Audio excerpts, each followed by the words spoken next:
Assalamualaikum warahmatullahi wabarakatuh. Kembali kita belajar geografi. Kali ini kita akan membahas tentang jenis-jenis peta. Peta pada dasarnya itu dapat ditinjau dari 5 sudut pandang, yaitu yang pertama berdasarkan sumber datanya, yang kedua berdasarkan jenis data yang disajikan, yang ketiga berdasarkan jenis skalanya, yang keempat berdasarkan fungsinya, dan yang kelima berdasarkan maksud dan tujuannya.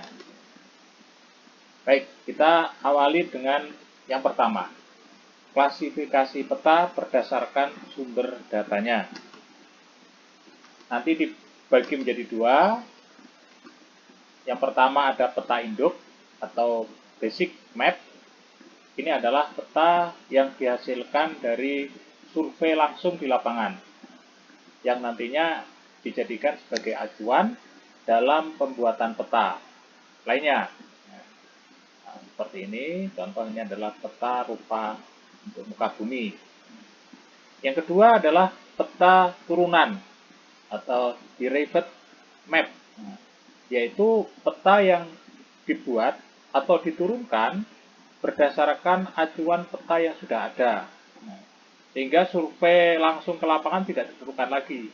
Nah, ini contohnya peta ini dibuat berdasarkan peta sebelumnya. Nah, jadi peta sebelumnya diturunkan, digambar ulang, ya, jadi peta seperti ini. Oke. Berikutnya, klasifikasi peta berdasarkan jenis data yang disajikan. Yang pertama ada peta foto. Peta foto ini adalah peta yang dihasilkan dari mozaik. Mozaik itu gambar foto atau gabungan foto-foto udara. Ada beberapa banyak foto udara, ya, kemudian nanti digabung, ya, kayak puzzle, ya, atau citra yang kemudian dilengkapi garis kontur, nama, dan legenda. Sementara peta foto udara nanti ada dua jenisnya. Yang pertama ada namanya peta foto. Ini merupakan peta yang sudah foto yang sudah direktifikasi. Yang kedua yaitu peta ortofoto, yaitu sebuah foto udara atau gabungan dari beberapa foto udara yang telah dikoreksi sedemikian rupa sehingga skala foto itu seragam, yang berarti bahwa foto ini dapat dianggap setara dengan peta. Nah, berikut ini adalah contoh ini peta foto. Nah, peta foto seperti ini diperoleh dari proses seperti ini. Nanti ada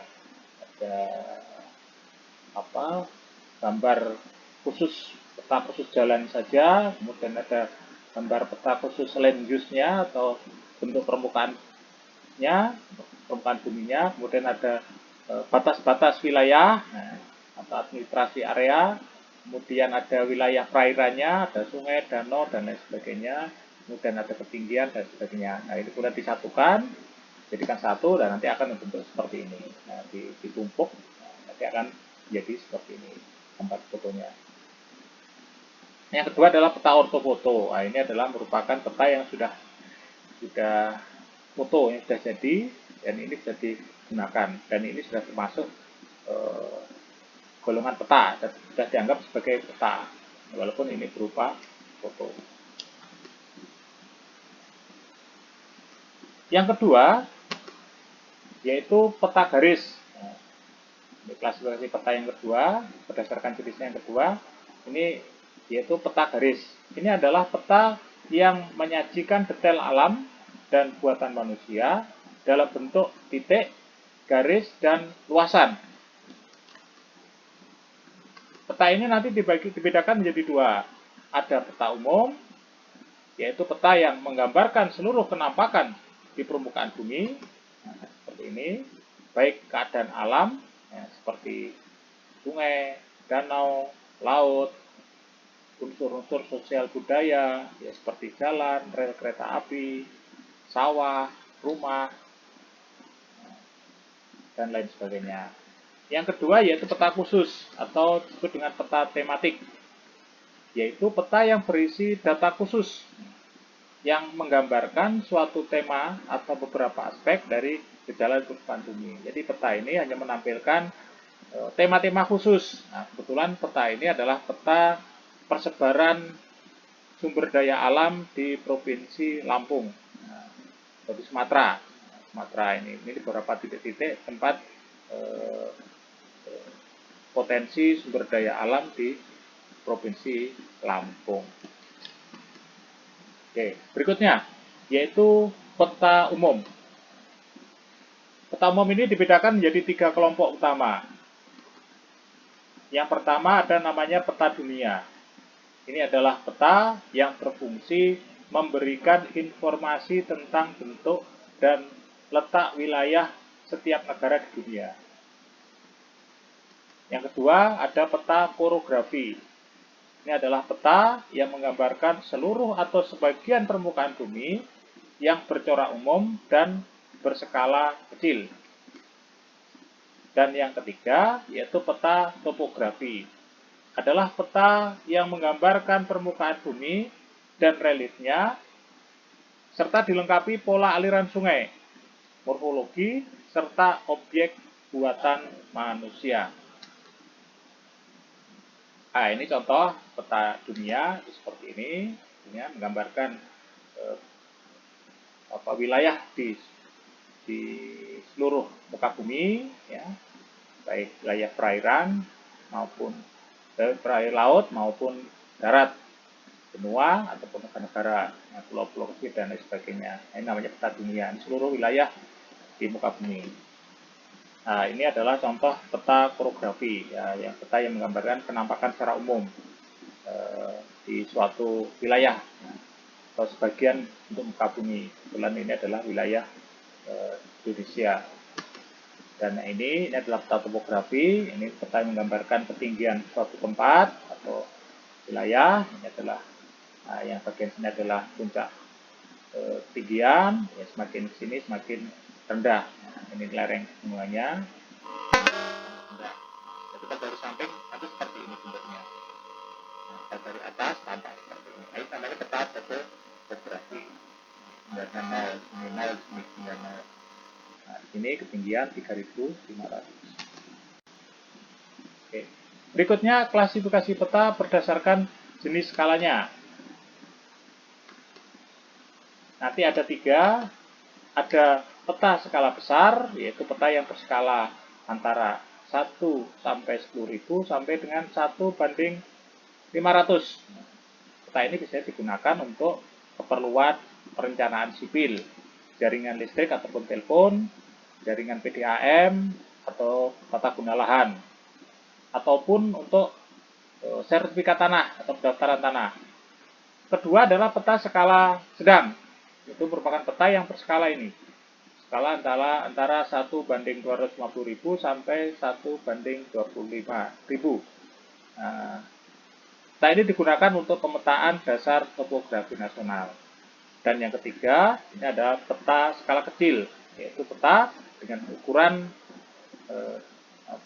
skalanya 1:500.000 sampai dengan 1 juta. Nah, itu peta skala 1:1 juta ataupun peta skala ini, antara ini 500.000. Dan peta ini biasanya digunakan untuk keperluan membuat atlas. Nah, ini contoh peta skala besar seperti ini. Wilayahnya biasanya cakupannya sempit. Ini adalah peta skala sedang, peta topografi nasional. Dan yang ketiga ini peta skala besar. Ya. Indonesia, peta wilayah Indonesia atau peta dunia itu adalah peta besar. Oke, berikutnya klasifikasi peta berdasarkan fungsinya. Nanti ada peta umum atau general map. Ini merupakan peta yang berisi jalan, bangunan, batas wilayah, garis pantai, elevasi, dan lainnya. Nah, peta umum skala besar ini disebut juga dengan peta topografi. Sedang skala kecil disebut atlas. Yang kedua, peta tematik merupakan peta yang menunjukkan hubungan ruang dalam bentuk atribut tunggal dan hubungan atribut. Nah, tadi peta peta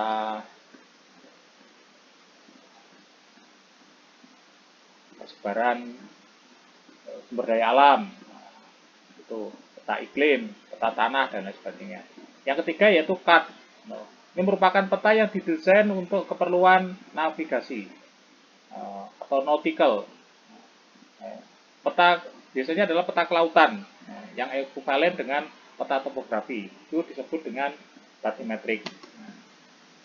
Nah, ini contoh peta umum seperti ini, peta desa umum biasa yang bisa kita lihat mungkin di ruangan kantor atau di ruang kelas. Nah, itu seperti ini, namanya peta umum seperti ini.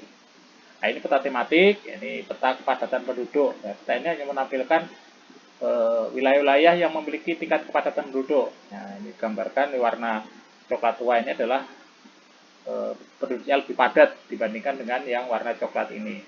Dibandingkan dengan ini, apalagi dengan yang ini lebih jarang. Nah, ini juga gitu, ini adalah peta perkiraan sifat hujan. Nah, ini di Jawa Timur. Nah, yang hijau ini menggambarkan wilayah dengan curah hujan yang normal, atas normal, ini kuning itu normal, dan di bawah, yang ungu ini di bawah normal. Ini di atas normal. Ini adalah peta navigasi. Nah, peta ini bisa digunakan sekarang, ada Google Maps yang bisa digunakan, ada Grab, ada Gojek, itu biasanya memanfaatkan peta ini, peta navigasi ini. Oke. Dan yang terakhir ini, klasifikasi peta berdasarkan maksud dan tujuannya. Berdasarkan maksud dan tujuannya, jenis peta ada banyak sekali macamnya, seperti ada peta kadaster, peta geologi, peta tanah, peta ekonomi. Nah, ini sesuai dengan penggunaannya. Peta geologi nanti terkait dengan tanah, kondisi permukaan tanah, kondisi lapisan tanah. Nah, peta tanah ya nanti tingkat kesuburan terkait dengan ini, nanti akan digambarkan daerah mana yang tanahnya subur, gersam, itu nanti di peta tanah ini nanti akan digambarkan. Peta ekonomi juga gitu, menggambarkan kondisi ekonomi suatu wilayah. Peta perubahan penduduk seperti tadi, yang nanti digambarkan penduduknya padat, nanti dengan warna yang gelap penduduknya, atau juga dengan menggunakan simbol, ya, mungkin simbol gambar manusia, makin padat orangnya semakin banyak, dan lain sebagainya. Nah, iklim juga gitu. Itu berdasarkan maksud dan tujuannya. Demikian materi kita hari ini. Saya ucapkan sekian, terima kasih, mudah-mudahan bermanfaat, dan kita akhiri. Assalamualaikum warahmatullahi wabarakatuh.